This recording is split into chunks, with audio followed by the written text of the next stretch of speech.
Good morning, everyone, and happy Saturday. My name is Callie, and this is a new year of clarinets, cats, and coffee. I don't know about you guys, but every year I like to take a little bit of time off of playing clarinet. It gives me the opportunity to, of course, spend quality time with friends and family, but it also gives my mind a rest.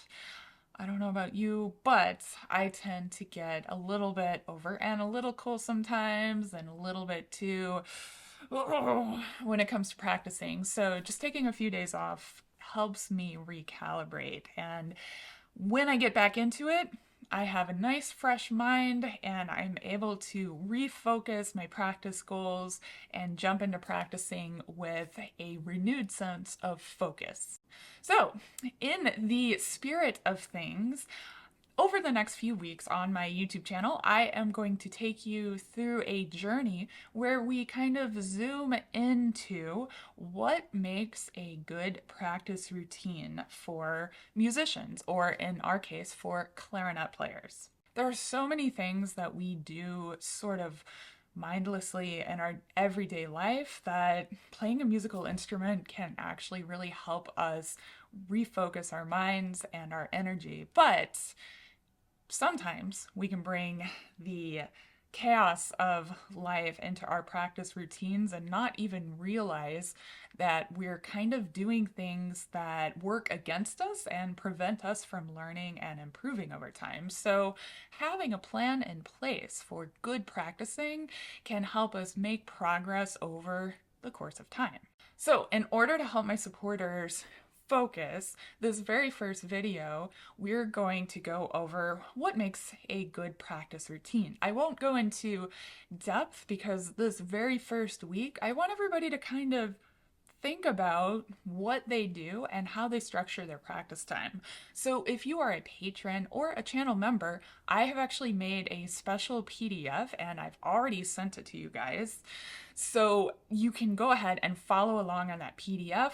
I've also included a list of suggestions for every category of practice with videos and etudes and studies that I've already recorded and that I've already done just to get you started. If you're not already a supporter of my channel, you can get this PDF if you click on the link below. I have enabled the single post for purchase. However, I do recommend just subscribing because over the next few weeks, you will likely want to have access to all of the PDFs that I'll be sharing with members and patrons. That being said, if you are unable to support my channel going the extra mile, you can just take notes on this video and of course learn just the same. So I hope to see more of you guys there, but I do appreciate the extra support. So we've got our paper with this all printed out. I do want to note that I'd like everyone to kind of challenge themselves to track progress over time by keeping track in a journal, but also bonus, we've got, things like phones where we can record ourselves. So I would love to encourage you guys to make a recording of yourself, 20 to 30 seconds. It doesn't have to be perfect, but right here at the beginning of the year, just so you have a way to track your progress over time. If you're part of the Facebook group, you don't have to be a member for that. You can just share it there on our community to hold yourself accountable and to also help each other kind of, cheer everybody along. Now, when you're setting up a good practice routine, you want to keep a few things in mind. A good practice routine will allow you to warm up your mind and your body effectively. So whatever level you're at, a good practice routine will help you do that. The next thing is you want to spend time working on fundamentals every single day, refining some aspects of your fundamentals. So a good practice routine will include work on fundamentals. You will likely spend work calibrating music that you already know, and a good practice routine will also include some new bits of music to start to get you used to learning new things somewhat quickly, so we can all kind of get stuck in a rut practicing the same thing over and over for a long time and not actually see progress. So we do want to keep things fresh and new while refining things that are comfortable and old. And a good practice routine will always have purpose or intention behind every aspect of playing. So when you're doing long tones, you are focusing on your embouchure, your breathing. When you're doing finger drills, you're practicing on finger technique. So there is always something that you're focusing on. When you move to repertoire, you're going to be focusing on making music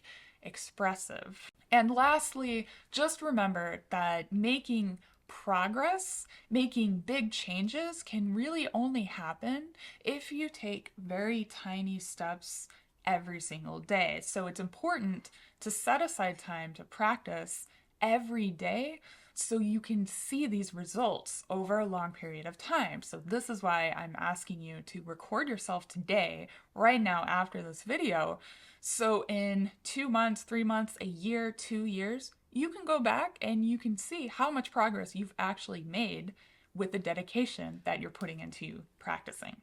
Okay, so I'm going to take you through all of the different categories of a good practice routine, and I will share with you what I personally do, and you can take that and modify it to your level, your time commitment, whatever you're able to do, okay? So the first one is you want to practice some kind of long tones just to get the air, the embouchure, everything moving.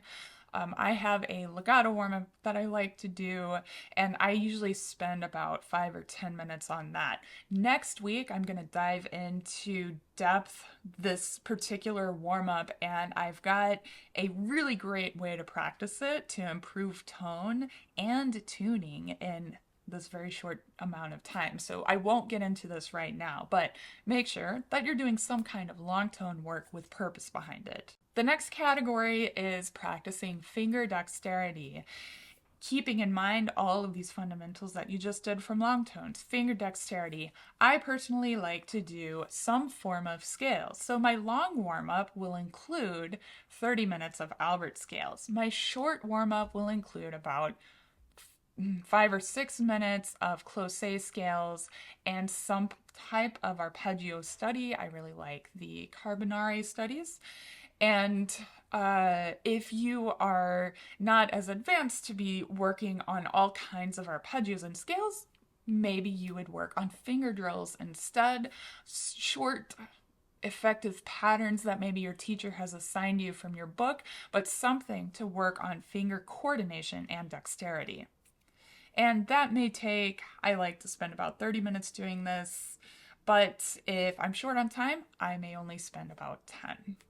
The next category is articulation, tonguing, particularly for me, tongue speed. And so I try to push myself to the point of exhaustion, and I try to make little tiny bits of progress every day. Whether that's tone or air or speed, okay? So articulation, I may spend 10 to 20 minutes on that. So that could be an etude that I'm really comfortable with, where I know the notes, I know the rhythms. My focus is mainly on tonguing and getting that to sound good. Or it could be a very simple articulation study, maybe from the Veil Sound and Articulation book, where I'm really focusing on a specific aspect of tongue or air coordination. So you could use your teacher to help guide you on where and what to practice on that. But part 3 includes articulation. Right, part 4, I may spend 15 or 20 minutes on some kind of etude that has more specific purpose besides just fingers or just tonguing. So maybe that would be something to work on grace notes, maybe not so great at grace notes, maybe specific rhythm combinations, maybe expression through chromaticism, things like that. That's something that your teacher can help you with, or that you can sort of, if you have an idea of things where areas of improvement that you need, you can kind of look through the vast amount of repertoire that's out there. You can check out my channel. I have a lot of very specific things on my channel as well to help with this category of refining a specific area of technique using an etude or a study, something a little bit more expressive and musical than just scales or finger drills. Okay, now that's the full warm up, and that will take maybe 30 to 60 minutes, depending on what level you're at and how much time you have to dedicate. The rest of the practice session for me is about 30 plus minutes, depending on what I need to do. And that will include repertoire, it would include any music that I'm preparing for my ensembles, and audition music. And so the key here in this category is to spend no more than 20 minutes on each thing without taking a break, just so that you have time to recalibrate your mind and to avoid burnout and overexertion. So limit yourself to no more than 20 minutes on each thing. Now, part of this category also includes auxiliary instruments. So if you're an E-flat clarinet player or a bass clarinet player, I always recommend warming up on your main instrument, which would be, in my case, would be clarinet, and then spending time switching over to the auxiliary instruments as part of this final category of the practice routine.